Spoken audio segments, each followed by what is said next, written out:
Baka amefanya kazi ya Soa kuwa nyepesi zaidi Disemba, ambapo imeelezwa kwamba Ibrahim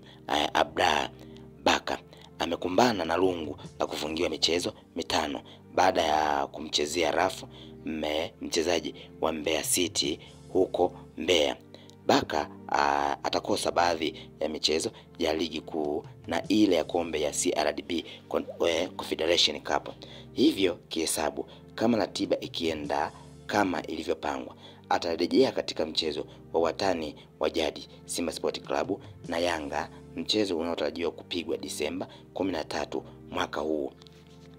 Zipo sababu nyingi zinazoweza kusababisha Baka kukosekana kwenye mchezo huo, ikiwemo kukosa match fitness baada ya kuwa nje kwa takriban michezo hiyo mitano ya ligi kuu na kombe la shirikisho la CRDB Federation Cup. Wapo wanaamini kuwa adhabu ya kufungiwa michezo mitano ni kubwa sana kwa mlinzi huyo wa Taifa Stars, huku wengi wakiamini kosa alilolifanya alistahili kupata kadi nyekundu ya moja kwa moja. Hivyo adhabu ya kufungiwa michezo mitatu ilikuwa ndiyo adhabu anayostahili kuipata. Baka amekuwa muhimili mkubwa katika kikosi cha wananchi Yanga, hasa katika game zinazohitaji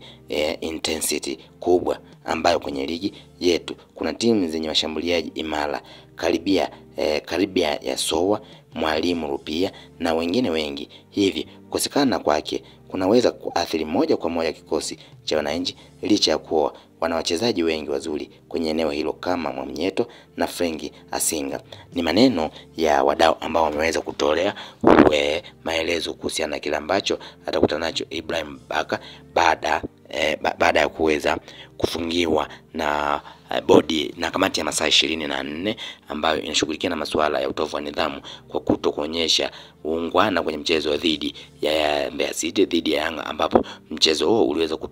kutoshana kwa sare ya kutokufungana goli lolote, ambapo Baka alionekana kimchezea mchezo ambao sio wa kiungwana mchezaji wa Mbeya City, na hivyo wengi udai kwamba adhabu aliyopewa Baka kwanza ni kubwa mno, kwa kuwa adhabu yenyewe inayostahili ni mechi 3 lakini sio mechi 5, hivyo na kumfanya akose fitness.